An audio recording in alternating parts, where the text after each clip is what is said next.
All right, let's take a closer look at some of the stories that have caught our eye in Behind the Headlines. The Wall Street Journal reports on Afghan women taking to the streets of Kabul to protest against the all-male Taliban government. The Independent newspaper covers the British government's announcement that it will push back migrant boats trying to cross the English Channel. The Home Secretary has angered France by sanctioning plans to forcibly redirect migrant boats. The Telegraph newspaper has more on the 73rd anniversary of North Korea's founding. The secretive nighttime military parade shows marching soldiers and workers in hazmat suits and gas masks. And the former Manchester United football star Rio Ferdinand has called on British lawmakers to get tough on social media users who spout racist and homophobic abuse online. The UK's Manchester Evening News website covers this story. Well, to discuss these stories, I'm joined by the French-Algerian journalist Nabila Ramdani and author and broadcaster Gavin Ester. Thanks to both of you for joining me. Nabila, if I can just start with you, what do you make of these brave Afghan women taking to the streets of Kabul to protest against the all-male Taliban government? Well, it has to be said that the escalating abuse of women in Afghanistan is horrendous and entirely predictable, I'm afraid, and justifications for the American-led war in Afghanistan were many and varied, and of course focused mainly on international terrorism. But the way the Taliban treated millions of women was also seen as an excellent reason to keep this group out of power. And now dozens of women in Kabul and some provinces are out protesting against the formation of an all-male interim Taliban government. And it's shocking that the word dozens is being used in most reports. You might imagine that thousands would be out on the street, but clearly the vast majority of those who opposed Taliban rule are keeping very quiet about it or have even gone into hiding. There are reports of protesters being beaten up, along with journalists covering the rally, and even deaths. And 3 protesters are said to have been killed in Herat. And these kinds of crimes against humanity were very common in the early days of the Taliban, and their reputation for lethal misogyny has continued. And in turn, the EU and the USA have accused the Taliban on reneging on promises to make the government inclusive and indeed representative, while also filling the new government with effectively terrorists. And all of this sounds faintly ridiculous, considering Western forces have just given up the war and so have next to no chance of intervening effectively. And everybody's priority is order, stability. Okay, I want to get to bring in Gavin. I mean, we did just hear from Deborah Lyons, the UN's Afghanistan envoy there, saying that the Taliban is going around dismantling women's departments of everything, and there were worrying reports about the treatment of women, Gavin. I mean, the Taliban promised an inclusive government and a more moderate rule than when they were in power 2 decades ago, but critics will say that this proves they have not changed. Well, they haven't changed. And, unfortunately, we have to deal with the world and the Taliban as they are rather than as we would wish them to be. And you're right, absolutely. I agreed also with everything Nabila said. But, the EU was saying that the Taliban promised inclusive and representative government, but nobody really believed them. It's not something that they are capable of. And we're just having a look at those pictures, as you can see, not a single woman there. So the women protesting, extraordinarily brave, but unfortunately right now it's not going to do very much. The only thing I think, as Deborah Lyons is very, very interesting, the one thing that she said which gives us some hope is that they want assistance. They want the outside world to be involved in some way because they need assistance to make their government work. Now, there's a carrot and a stick, and the carrot must be we have to be very careful what assistance that we give, and we have to ensure that there's a quid pro quo. And one of those things has to be better treatment of women. How that's achievable, I don't know. It's very, very difficult now.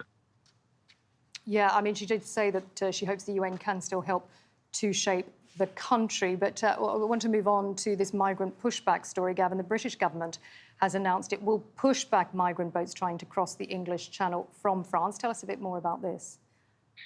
Well, the minister responsible is called Patel, and in a government where some people are not very talented, She's one of the lesser talents of this government, and she has botched so many things and made so many mistakes.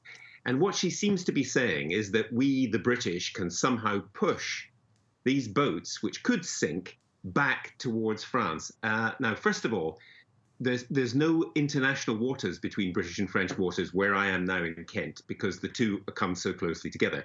Secondly, Article 98 of the UN Convention of the Law of the Sea, which I had to look up, says every state shall require its ships to render assistance to proceed with all possible speed to the rescue of persons in distress.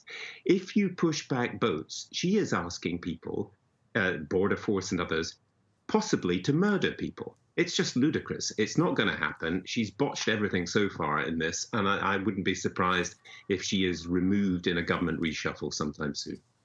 OK, but if the maritime laws suggest that the authorities should move in when boats are in distress, Nabila, why are the French authorities reluctant to do that on their side? Well, I couldn't agree with Gavin anymore. Everything about this new policy not only sounds illegal and immoral, but also smacks of extreme desperation. Priti Patel is an extreme right-wing Brexit MP who somehow finds herself in charge of the British Home Office and is doing everything possible to live up to her reputation for reactionary clampdowns. And in this case, she's so angry at the way the French are failing to control UK borders that she actually wants to see the law of the sea redefined to allow the British to turn back boats filled with immigrants arriving from France. This literally means turn back boats full of some of the most desperate people in the world, including women and children, will be turned around in one of the busiest shipping lanes in the world and told to go away. Now, those on board will not only be refused the chance to claim asylum in France, but will stand a very good chance of getting into very serious difficulty at sea. And the truth is that if any of them falls overboard or indeed jumps overboard, then Britain will immediately have a legal obligation to save them anyway. So this means that even if Patel does somehow manage to reinterpret international law, there is still a massive and very dangerous loophole that the migrants will be able to exploit. And the French are already, and quite naturally, furious at what Patel is trying to do, but it is typically of how desperate she operates. She thinks up schemes that sound simple on paper, feeds them to the media with her name against them, and crosses her finger that this might work. And Patel shows any understanding of law or indeed international diplomacy, and simply tries to impress her anti-immigrant pro-Brexit. OK, Nabila, thank you. You've made your point, Gavin. I mean, what is the British government to do? They've tried to negotiate, they say, with the French, and that hasn't worked. They've polled the British public. The public say they don't want more migrants coming over in this manner. So what is the government to do? Well, I think nobody wants migrants to come over in this manner. One of the things they could do is make a legal mechanism so that people in France, British officials in France, could hear from these people and see if any of them have a legitimate claim to come here safely. That's one of the things she could do. The second thing she could do is not behave as if France is our enemy. This is absolutely ludicrous. You know, this government, we were looking at Boris Johnson there, he goes on and on about global Britain and has managed to irritate just about everybody that usually has a good view of Britain, including the Biden administration, most of the EU, Ireland, and so on. So actually work with the French. I mean, it may be very difficult. I think it is going to be very difficult, but work with them and don't treat them as an enemy. OK. Let's move on to North Korea. Take a look. I mean, I think we can see the pictures. I mean, this is just a staggering display here. No military guns and cannon, but thousands of soldiers marching in these hazmat suits and gas masks. Gavin, what do you make of this? Well, they really know how to throw a party in North Korea, don't they? Eh? In the middle of the night, you get all your soldiers in hazmat suits marching up and down. Looks like aliens have landed. It does indeed. I mean, you know, one of the things we know about North Korea is we don't know very much about North Korea. But we do know their economy is shot. We know that Kim Jong-Un has lost a lot of weight. You can see even his shirt doesn't seem to fit him particularly well. But they do throw these kind of parades where the individual is gone and it is robotic. And that's obviously very, very sad for the people there. They possess, however, nuclear weapons, and that makes it very, very difficult. And the only real interlocutor is China.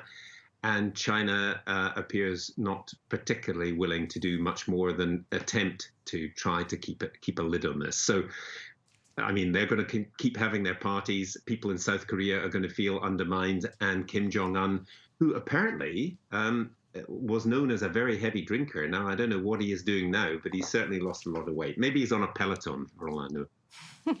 The media were making quite a lot of that, and you slimmed down Kim Jong-Un, apparently, they were suggesting. But Nabila, on a serious note, what message do you think that North Korea is trying to send with this display? Well, we've all watched the apocalyptic Cold War films about mad dictators, but this is all very real, sadly. And North Korea has celebrated the 73rd anniversary of its founding with a secretive nighttime military parade. And this time, there was no ballistic missiles, as there have been in the past, but instead rows of marching security officials in hazmat suits. And I really can't think of a more depressing, dark image you can put out to the world than heavies in hazmat suits. But there you go. This is North Korea in 2021.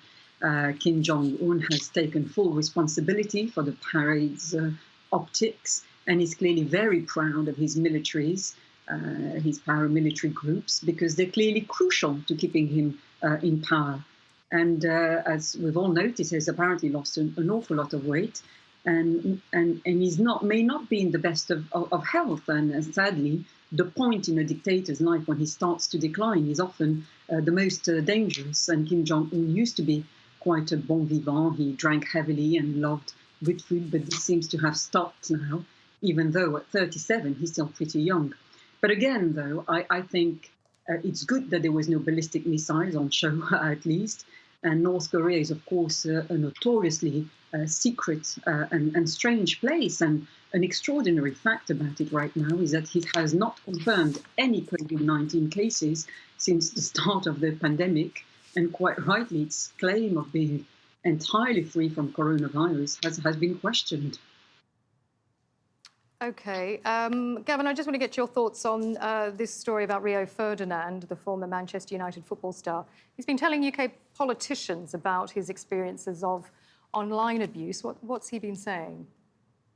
Well, he's been saying it's getting worse, and he's got evidence of that. And, you know, when a person of colour tells you that racism in various ways is getting worse, you have to listen. And Ferdinand's a great guy, you know, former England captain. If you look at the way the Euros played out, football played out, the England team were, it seemed to me, I'm Scottish, you know, I don't normally support England. I thought they were great. And they were great because they kind of looked like the multicultural country that we're in. But when the penalties were missed, Rashford, Saka, Sancho, all black players were booed, were treated to racist insults and so on. And it is really time for social media to get a grip in this. They do publish this stuff. They are not just sort of innocent bystanders. And so they claim to be doing some things, but they're not doing enough. And the other thing that should happen is, frankly, England fans, the decent England fans, most of them, should get a grip and get these people find out who these people are, make sure they don't turn up to football matches, because they're frankly a disgrace. Yeah, I mean, one of the problems with tracking and punishing online abuse, according to the authorities, is that many of them use these so-called burner accounts that, you know, people set them up, send the abuse, and then they can delete the accounts and re-register another account within moments. So it makes, I guess it does make it difficult to trace, but that is not an excuse. Have either of you been trolled online throughout your sort of journalistic careers? Have either of you had experience of online abuse? And Nabila, I mean, have you experienced that? Well, yes, indeed. I think a lot of women who are vaguely vocal and take up a stance on certain issues that are close to their hearts and are being abused online. This has been the case for me. I complained about it to the police, but not being a Premier League footballer, police officers didn't take my complaints very seriously indeed. But I think that, you know, online abuse is a problem. Racists can simply create anonymous accounts and attack people with very little chance of any comeback. And the obvious way to stop this is for outlets to regulate their services and make it obligatory for people to register their names and indeed addresses. And it would be a very simple solution, except that many would argue that a lot of the fun of certain platforms would immediately disappear. But I would applaud Rio Ferdinand for taking a stand, although footballers played a huge part in combating racist abuse in grounds in Britain, and agreed across the world in the early days, and their influence across the whole of society was very important. And in simple terms, football helped make coming from ethnic minority or having a coloured skin feel cool. And huge numbers of household name stars in Britain are now making a stand against racism, and they should be praised for this. Yeah, I mean, Ferdinand also said he felt too much of the onus to block abusers currently lies with the victim. You know, you're the one who has to close your Twitter or your Facebook account, you know, rather than the consequences being on the person who's enacting the abuse. But I mean, Gavin, have you ever faced online abuse throughout your journalistic career?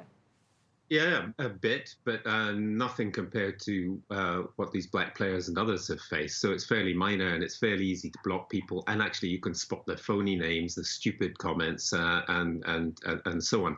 But the Twitter, for example, I agree with Nabila that, of course, some people think the fun of it is to be anonymous, but there has to be some way in which people have to identify themselves in order to have an account. Now, they may not have to identify themselves to every Twitter user, but these people make Twitter, for example, makes money out of this, as does Facebook and so on. The people who make money out of it are publishers. Whatever else they say, they publish this material, and they need to get a grip. Yeah, I mean, we should say that social media has in the past said, you know, Instagram, Twitter and all of that, that it does have technology. It is trying to identify racist posts, and they are sometimes referred to humans to be checked if necessary, but all agree, I guess, not enough is being done. Thank you so much to both of you, Nabila Ramdani and Gavin Ester. It's been another edition of Behind the Headlines.